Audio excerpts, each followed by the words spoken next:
આ સત્સંગમાં જે નિત્યતા અને સત્યતા છે એ દુનિયામાં ક્યાંય જોવા ન મળે એવું છે. કેવા કેવા સંતો થયા, કેવા કેવા ભક્તો થયા, એક એકના ઇતિહાસ તમે જોવા જાઓ ને તો વચનામૃત જેવા ગ્રંથ થાય એવા હજારો હરિભક્તો અને હજારો સાધુ આ સત્સંગમાં થયા છે.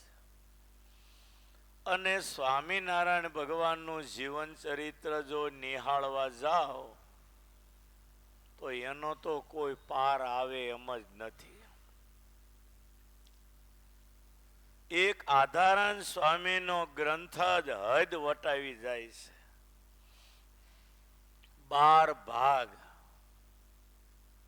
સંતોએ કેટલો દાખલો કરીને તૈયાર કર્યો ગ્રંથ, પણ જેણે લખનારાએ કેટલો દાખલો કર્યો છે. મેં તમને એકવાર વાત કરી હતી કે હસ્તલિખિત પ્રતો જે લખાણી એ કેટલી કઠિન હતી. કાગળ હોય એ પણ જાડા હોય, સાય સુવે એવા, એટલે આમ લખવા જાવ તો લેબો થઈ જાય. કારણ કે જૂના જમાનાના કાગળ, આજ જેવું તો પ્રેસ રિપોર્ટિંગ હતું નહીં. એટલે ખલની અંદર કલમ બોલતા. ખલ એટલે અવળી શીશી આવતી શાહીની. હું ભણતો ત્યારે ખલ હતી અને સ્ટીલ વાળી પેનો આવતી. હવે તો હાવ કાંકરા વાળી થઈ ગઈ. સ્ટીલ વાળી લગભગ નથી ક્યાંય રહી. કેમ? ટાંક ટાંક હતી, એની નીચે કાંકરો હોય ને ઉપર ટાંક હોય, એ ભરાવી દે, એ એનાથી લખાતું. મળે ક્યાંય એવી? હાવ ગયું.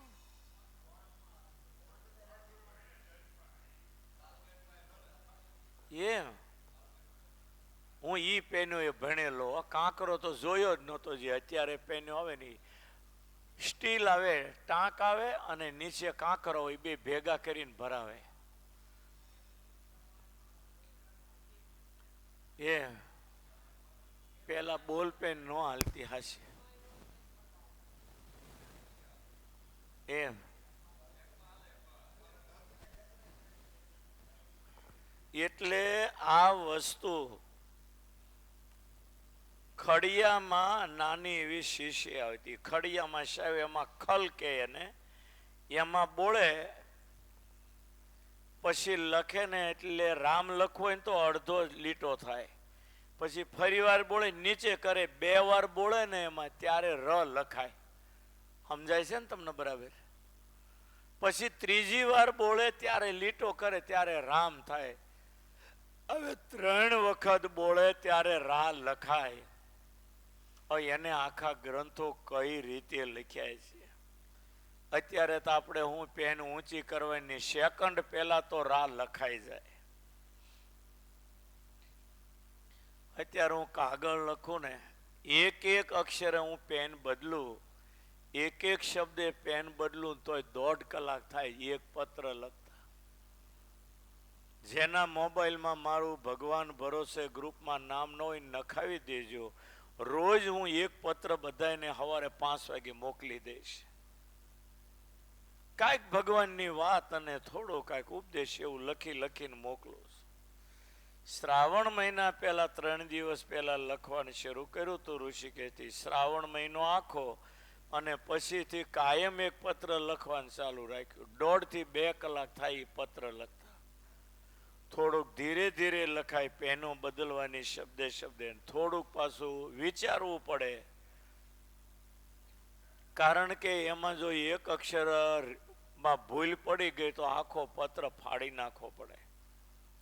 એટલે તો નંદ સંતોને આ ગ્રંથો લખતા કેટલો સમય લાગ્યો છે તમે વિચાર કરો. એને આપણી પાસે હું સ્વાર્થ હતો નંદોને. અક્ષર ભુવનમાં એક રામાયણ લખેલું, આટલું જાડું ને આટલું લાંબુ છે. મારી પાસે પણ એક રામાયણ છે, આટલું લાંબુ છે ને આટલું જાડું. નંદોએ લખેલું આખું રામાયણ મારી પાસે. તો કે મારી પાસે 65 જેટલા ગ્રંથો આખા હસ્તલિખિત છે. 7, 8, 9 તો ભક્ત ચિંતામણીઓ હાથે લખેલી છે, અને 7, 8 જેવા તો વચનામૃતો હાથે લખેલા. જોવાય તો એક દિવસ આ પ્રદર્શન ગોઠવીશું આપણે. કહેવાનું કે સંતોએ કેટલો દાખલો કર્યો, એની મહેનત સામે જોઈએ તો આપણને શરમ આવે. આજે કાગળ લખવાય ને તોય માણસને કંટાળો આવે છે, એટલે ફોનમાં વાત કરી લઈને કા બોલીને નાખે. ફોનમાં લખાય પણ ખરું અને બોલીને પણ નખાય. અમુક પેલું દબાવી રાખીને બોલવા માંડો એટલે બધું ઉતરી જાય, એમાં લખાઈ જાય. નંદો વખતે જો આ સુવિધા હોત તો નંદોએ કેટલો પ્રચાર કર્યો હોત, એનું કઈ માપ ન કહેવાય. અને સામે શ્રીજી મહારાજે લીલાઓ પણ કેવી કરી. બુરાનપુરનો સંઘ જંગલમાં લૂંટાય તો ન્યા સ્વામિનારાયણ પહોંચી જાય. દરિયામાં જીવરામને ડાકુઓ વાણમાં માથામાં ખીલો મારીને પાણીમાં નાખે, ન્યા સ્વામિનારાયણ પહોંચી જાય ને હાથ પકડીને બચાવે. જસદણ ભોયરાની અંદર નાજા જોગ્યાને મારી નાખવાના કાવતરા થાય. રાત્રે 12 વાગે સ્વામિનારાયણ ત્યાં પહોંચી જાય. ભુજમાં હિંસામય યજ્ઞ કરે એનું ખંડન કરવા સ્વામિનારાયણ ભુજ પહોંચી જાય. હા, ભગવાન હતા પણ એનો દાખલો તો તમે જુઓ. આપણે કાંઈ એ બાબતની ચિંતા ખરી. પળે ને સેકન્ડે કીડીમાં રહેવાનું, મકોડામાં રહેવાનું. યંત્રિયામી તયસ્થિત શિક્ષાપત્રીમાં લખ્યું. જીવની અંદર અંતરિયામી પણ ભગવાન રહે. પછી કીડી નો હોય, મકોડા નો હોય, મચ્છર નો હોય, સાચર નો હોય, માકડ નો હોય. પ્રત્યેક જીવની અંદર અંતરિયામી પણ આપણા શ્રીજી મહારાજ રહે છે. નિયમન કરે, જેવા કર્મો હોય ને એવા એના ખાતામાં લખાણ કરતા જાય. હવે આ વાત ગળે ઉતરે તમને? કેટલો દાખલો! ભગવાન થવું એ કઈ હેલું તો નથી ને. જીવ પ્રાણી માત્ર ને કર્મ પ્રમાણે ફળ આપવા, એમાં ક્યાંય ગડબડ ન થાય. પાછી તમારા જેવા કર્મો હોય ને એવું જ તમારા ખાતામાં લખાય, ક્યાંય કાના માત્રની ભૂલ ન પડે. બોલો, ઈ ભગવાનનો આપણે આશરો, ઈ કેટલા સમર્થ હશે. એ ક્યારેક એકલા બેઠા હોય ને ત્યારે આનો વિચાર કરવો કે ભગવાન કેટલા મોટા. કીડી જેવા, પાડા જેવા, હાથી જેવા, ગિરનાર જેવા, મેરુ પર્વત જેવા, લોકાલોક જેવા કેટલા મોટા હશે. અક્ષરધામ કેવું છે, આવા કરોડો બ્રહ્માંડો એની ચારે બાજુ ઉડે તો એની ગણતરીમાં પણ નથી. એ અક્ષરધામ કેવું છે ને એમાં રહેનારા કરોડો અબજો મુક્તોનું નિયમન કરનારા એ પુરુષોત્તમ નારાયણ પોતે કેવા હશે. અને એની આપણને ઓળખાણ ડાયરેક્ટ થઈ, વાયા કાંઈ નહીં. અને આપણે મરીને એના ધામમાં જવાનું. એ વિમાન લઈને લેવા આવે. હવે અક્ષરધામ કેટલું દૂર, ત્યાંથી 1,00,000 મણનો લોખંડનો ગોળ ગોળો શરૂ જેને કે એ અક્ષરધામમાંથી પડતો મૂકે તો અહીંયા પૃથ્વી ઉપર આવે ત્યારે રજકણ જેટલો રહે કે ન રહે એ એક મોટો પ્રશ્ન. પવનના વાયરે ઘસાતા તો આપણને જ્યારે લેવા આવશે ત્યારે એને પ્લેનનું ડીઝલનું ખર્ચ કેટલું હશે, કોઈ દી વિચાર આવે? ઠીક છે, ભગવાન છે એટલે એને કઈ વાંધો નહીં, પણ અહીં સુધી લેવા આવે એ વાત તો હાશે ને. ક્યાં અક્ષરધામ અને ક્યાં મૃત્યુલોક. ક્યાં રાજા ભોજ અને ક્યાં ગાંગોતેલી. શું કહેવાય? મારે લખવું તું એકવાર કાગળમાં, એ બરાબર કહેવાય યાદ ન આવી ને તે રહી ગયો, ફરી લખીશ. ક્યાં રાજા ભોજ અને ક્યાં ગાંગોતેલી ને. હા બરાબર, મારે શીખી રાખવું પડે. ક્યાં જીવ અને ક્યાં ભગવાન, ક્યાં રાજા ભોજ અને ક્યાં ગાંગોતેલી. ક્યાંય હાંધો બેહે એમ નથી. હા તો ભગવાને દયા કરીને એટલે આપણે પુરુષોત્તમ નારાયણની વાતો કરીએ, નહીતર એનું નામ લેવાનો આપણને યોગ જ ન હોય. વાલીને જ્યારે રામજીએ બાણ માર્યું, વાલી ઢળી પડ્યો એટલે રામજી એની પાસે આવ્યા અને પછી કહ્યું, તારે રહેવું છે કે જીવવું છે? અને એ વખતે વાલીએ શું કહ્યું ખબર? પ્રભુ તમે સાક્ષાત ભગવાન અને હું જાતનો વાંદર. મારા મૃત્યુ સમયે તમે સામે ઊભા, આવું મૃત્યુ મળે કોને? જન્મ જન્મ મોને જતનું કરાઈ, અંતરામાં કહયાવતું નાઈ, અંતરામાં કહયાવતું નાઈ.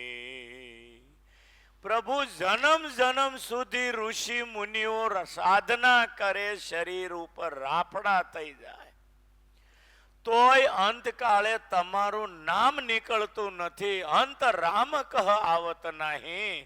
અંતકાળે જીભેથી તમારું નામ નથી નીકળતું.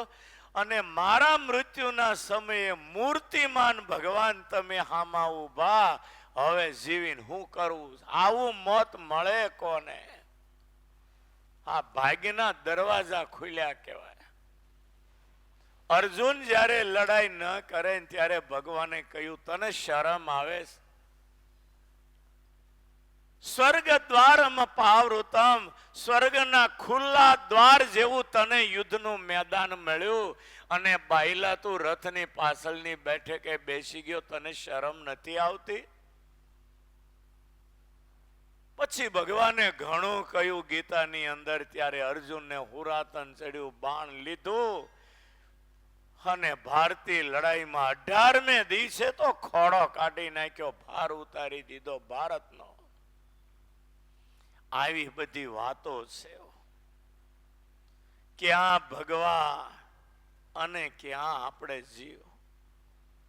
આપણને નિમિત્ત બનાવે. હું તો ઘણી વાર રડ્યો છું હતી કે ક્યાં પુરુષોત્તમ નારાયણ અને ક્યાં બ્રહ્માનંદ સ્વામી જે અવતાર જેવા કાર્યો તો સંતો કરતા.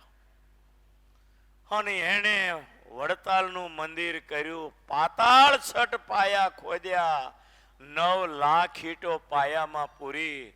પુરુષોત્તમ નારાયણ પોતે સોનેરી મોળિયા ઉપર ઈંટો લઈ લઈને પાયામાં મૂકે. અને એ મંદિર જ્યારે 9 શિખરનું થાય ને ભરતખંડની આબરૂ થાય, અને એ મંદિર હોનાનું કરવામાં ભગવાન આપણને નિમિત્ત બનાવે. આપણી ઉપર ભગવાનની કેટલી દયા છે તમે સહજ કલ્પના કરો. લ્યો, ક્યાંય આમાં હાંધો બેહે એવું લાગે. એટલે મને વિચાર આવે, ક્યાં રાજા ભોજ અને ક્યાં ગાંગોતેલી, ક્યાં પુરુષોત્તમ નારાયણ અને ક્યાં હું આ સંપ્રદાયનો છેલ્લા નંબરનો સાધુ. કેટલું અંતર. અને ભગવાને આપણને વડતાલનું મંદિર હોનાનું કરવામાં નિમિત્ત બનાવ્યા. તમે ભાગ્યશાળી કે તમારા રૂપિયા એમાં વપરાણા, નહીતર સ્વામિનારાયણ હાથ ઊંચો કરે એ કરોડમણ હોનાનું મંદિર ઊભું કરીને બતાવે એવા હતા. આપણા કલ્યાણ માટે એને તમારા 500 ને 5000 ને 25000 ને 50000 5 લાખ લઈ અને વડતાલનું મંદિર હોનાનું થયું. જેનો 1 રૂપિયો એ હોનાના મંદિરમાં ગયો હશે એની પેઢીઓનો ઉદ્ધાર થઈ જવાનો એવા હેતુથી મેં હોનાનું મંદિર કરાવ્યું છે. ભગવાનની દયા તમે જુઓ. ક્યાં પુરુષોત્તમ નારાયણ. ભાવનગર નરેશ વજેસિંહ દરબાર જ્યારે ગઢડા દર્શન કરવા આવે, સ્વામિનારાયણ ભગવાનની આગળ તો એક રૂવાટો ન કહેવાય, ભાવનગરનો રાજા એ આવ્યા એટલે સ્વામિનારાયણ ભગવાન સામે ગયા દરવાજે. એનો હાથ પકડીને મહારાજ ગોપીનાથજી મહારાજનું દર્શન કરાવવા મંદિર ઉપર લઈ ગયા. સ્વામિનારાયણ ભગવાને વજેસિંહ દરબારનો હાથ પકડ્યો, મંદિર ઉપર લઈ ગયા અને ગોપીનાથજી મહારાજની સામે ઉભા રહીને દર્શન કરાવ્યા. વળી ભગવાને હાથ પકડ્યો ને નીચે આવ્યા. છેલ્લા પગથિયે નીચે આવ્યા. ભગવાને વજેસિંહ દરબારનો હાથ પકડેલો.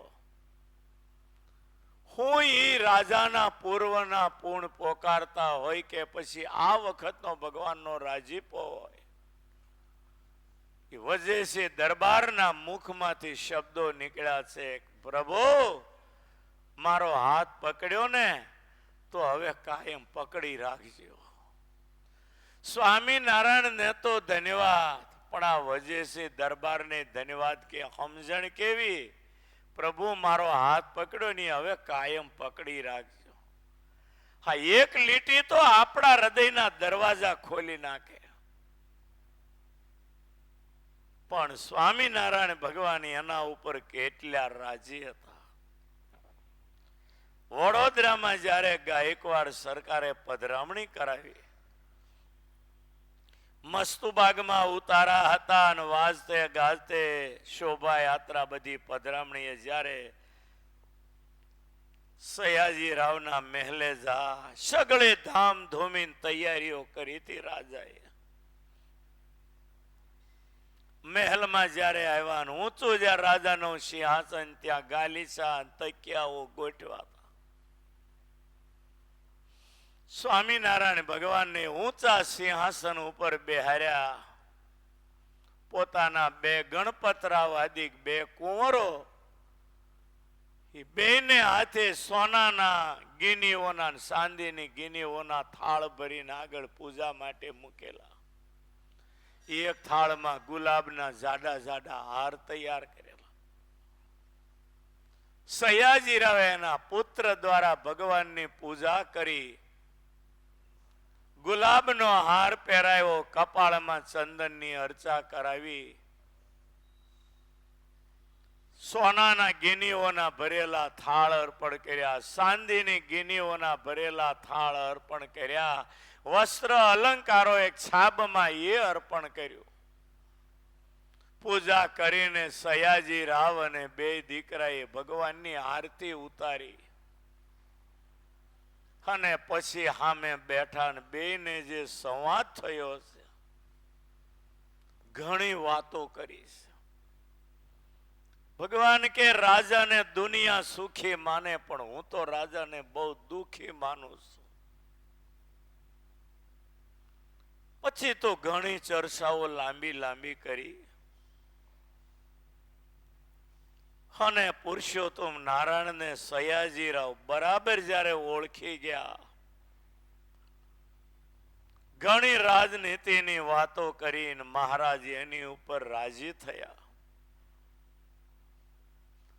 મહારાજે કહ્યું છે, રાજા નીતિમાં રહીને શાસન કરજો, પુત્રની જેમ પ્રજાને પાળજો, તમારી દિગંતમાં કીર્તિ વધશે. એવા રૂડા આશીર્વાદ આપ્યા, હૃદયમાં એ ઉતરી ગયા ગાયકવાડને. અને પછી જ્યારે ભગવાને રાજી થઈને કહ્યું, સયાજીરાવ હું તમારા ઉપર બહુ રાજી છું, ઈચ્છામાં આવે તે મારી પાસે વર માંગો. આ જ વાત જગત પ્રકાશ પુરાણીએ 50 વર્ષ પહેલા વડોદરાની સભામાં કરેલી. તે દી સભામાં 1 લાખ માણસ બેઠા હતા. સયાજી રાવે હાથ જોડીને માગ્યું, પ્રભુ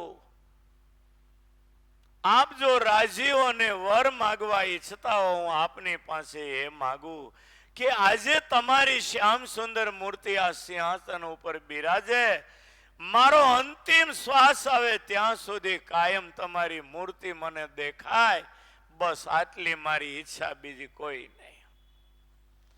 ધન્ય છે સ્વામિનારાયણ ભગવાનને અને ધન્ય છે મહારાજા સયાજીરાવ ગાયકવાડ કે જેને માગતા આવડ્યું. આપણને કહેવાના તો નથી માગી લે તોય આપણે જાળી પકડીને મોપાટ બોલીએ છીએ. છોકરાનું થતું નથી, નોકરીનું થતું નથી, ઉઘરાણીનું પતતું નથી, એટલે હું તમારો મેતો છે કે આ બધા કામ કર્યા કરે. સયાજીરાવે ભગવાનની મૂર્તિમાં અખંડ વૃત્તિ રહે આવું માગ્યું કે મારો છેલ્લો શ્વાસ હોય ને ત્યાં સુધી તમારી મૂર્તિ મને અખંડ દેખાય. એ ગાયકવાડની સમજણ કેવી તમે વિચાર કરો. અને એટલે હું કહું છું, હિમાલય હાડ ગાળવા નહીં ગયા, હોનાના હિંડોળે ઝૂલતા સયાજીરાવ ત્યાં એને સ્વામિનારાયણ ભગવાન તેડવા આવ્યા છે. આનું નામ સમજણ કહેવાય. અને આવાને ભગવાન આધીન થઈ જાય. પછી ગરીબ હોતોય ભલે ને રાજા હોતોય ભલે, સમજણ ઉપર બહુ મોટો આધાર રહે છે. સ્વામિનારાયણ ભગવાનની પાસે ભક્ત ભગવાન સિવાય કઈ માગતો નથી. ભક્તને તો ભગવાનની જરૂર છે, એ ભગવાનને જ માગી લે છે.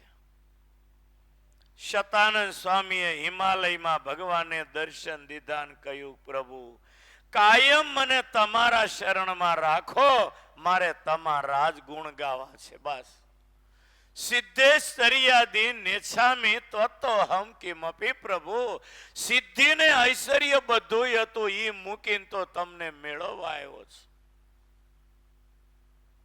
ભગવાન જેવો ભગવાન વિચાર કરતો થઈ ગયો. આવું એ શતાનંદ સ્વામીએ માગ્યું. કહો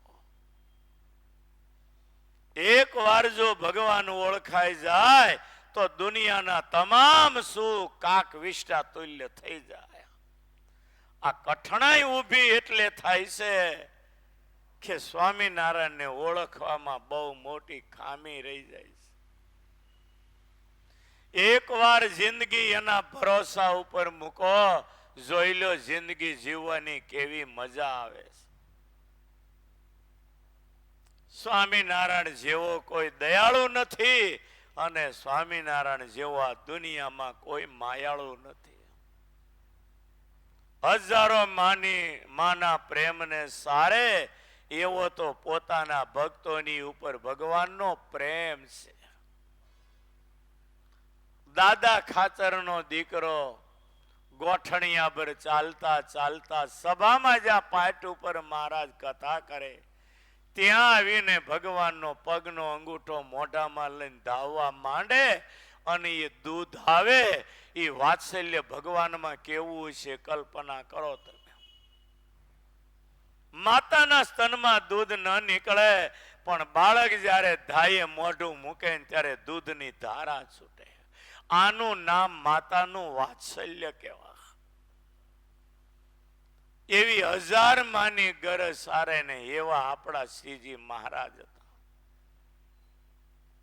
આપણા ક્યાં ભવના પૂર્ણ છે કે આપણને સ્વામિનારાયણ ઓળખાયા.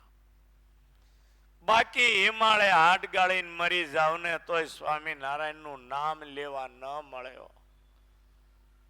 ભગવાનની હયાતના દાખલા બની ગયા. મેં કેટલી વાર તમને સભામાં કહ્યા છે. મહારાજ સુરા ખાચર અને મયારામ ભટ્ટ ત્રણે ગઢડા મંદિરના દરવાજે ઉભા હતા અને એક ડોશીમાં આવ્યા, હાથમાં લાકડી ઠેગુક ઠેગુક ઠેગુક કરતા હાલ્યા આવે. મહારાજ કે સુરા ખાચર ઓલ્યા ડોશીમાં ને મોઢે એકવાર સ્વામિનારાયણ બોલાવો ને. તાકે બાપુ મહારાજ એ તો મારું કામ. ડોશી ઠેગુક ઠેગુક ઠેગુક કરતા હાથમાં હોટીને હાલ્યા આવે. સુરા ખાચર એક દોડા જેટલે સામે ગયા. વાંકા વળીને ડોશીમાને હાથ જોડીને કે માજી જય સ્વામિનારાયણ. તાકે હા બોલીએ તો બોલાય. માજી જય સ્વામિનારાયણ. તાકે હા બોલીએ તો બોલાય. 3 વાર કહ્યું ત્યાં ડોશીમાં આગળ નીકળી ગયા. સુરા કાજર કે ભણું મહારાજ ગધીની 3 વાર કહ્યું ને 1 વાર ન બોલી જાય સ્વામિનારાયણ. ત્યારે ભગવાને કહ્યું મારું નામ લેવામાં કેટલા જન્મ ના તો પૂર્ણ જોઈએ. આપણે તો બગાસું ખાતા હાકરનો ગાંગડો આવ્યો મોઢામાં સમજી લેજો, એમાં 1% ફરક હું નહીં કહેતો. આપણે ભજનમાં બેસીએ ત્યારે વિચારું ભગવાનની કેટલી દયા છે કે આપણે સામે બેસીને સ્વામિનારાયણ સ્વામિનારાયણ સ્વામિનારાયણ બોલીએ છીએ. નો નીકળે નામ, આ એની પોતાની દયા હોય ને તો જ એનું નામ નીકળે. ભલે તમે ધંધો કરો પણ મોઢું નવરું હોય છે સ્વામિનારાયણ સ્વામિનારાયણ સ્વામિનારાયણ બોલો, અને એ બેટરી ચાર્જિંગ થશે ને એનો જે તમને પાવર મળશે એ આનંદ પછી કઈક જગતમાં જુદો હશે. અને એવું ભજન કરવાની જરૂર છે. મેં બહુ ડાયો થઈને એકવાર સભામાં વાત કરી હતી, ખબર? આપણે 3 કલાક સુધી બધાને સભા મંડપમાં બેસીને સતત સ્વામિનારાયણ સ્વામિનારાયણ સ્વામિનારાયણ માળા જ કરવાની, બોલવાનું નહીં. બોલે અને 300 રૂપિયા દંડ આપી દેવાનો. 3 કલાકનો તો અખતરો કરીએ. 100 જણા ઉપર બેસે, બોલાઈ જાય એટલે દંડ કરવાનો 100 રૂપિયા, નીચે પહોંચ ફાડી નાખવાની ભગવાન.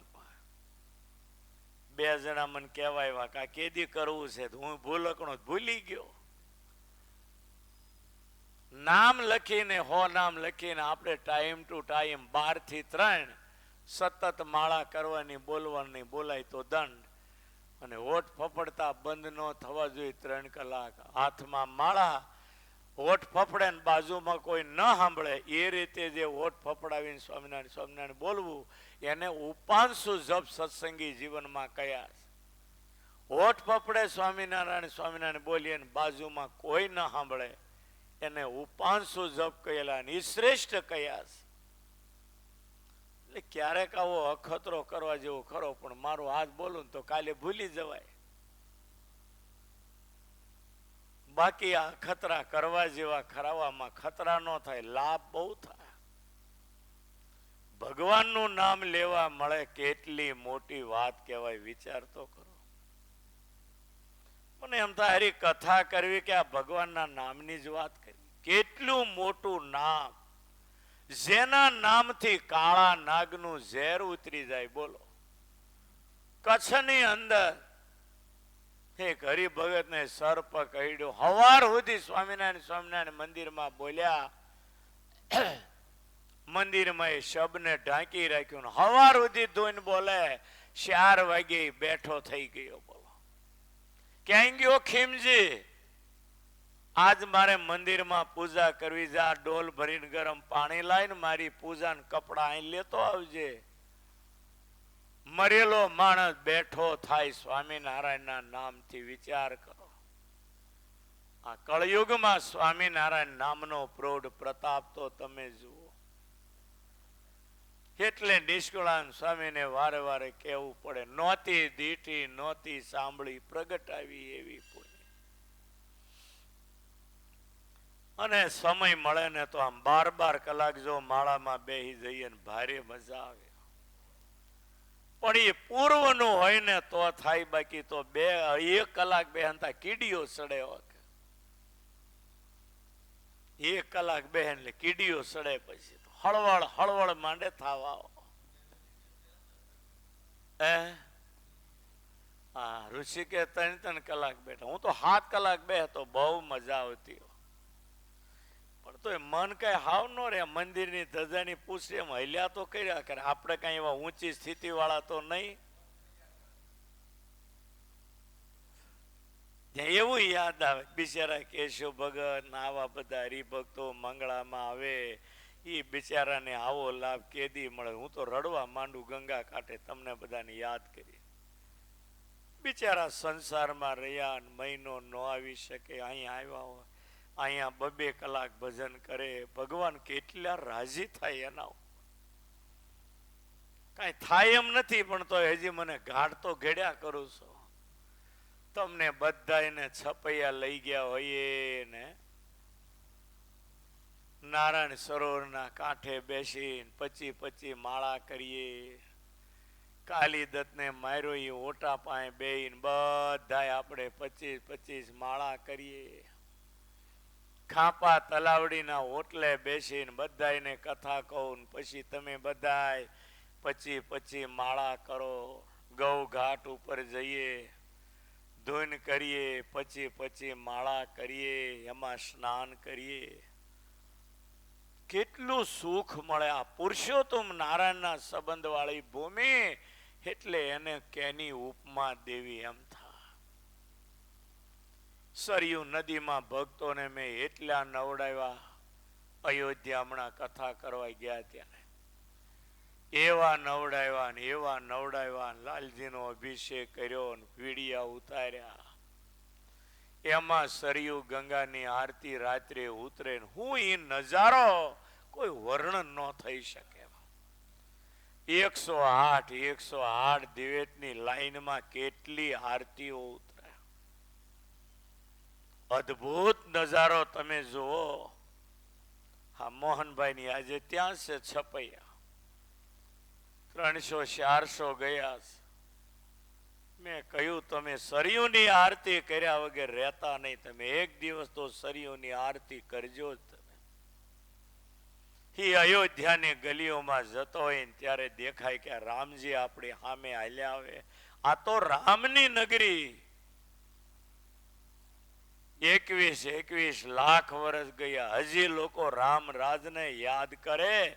એને કેવું રાજ કર્યું છે. કૂતરાને ન્યાય આપ્યો.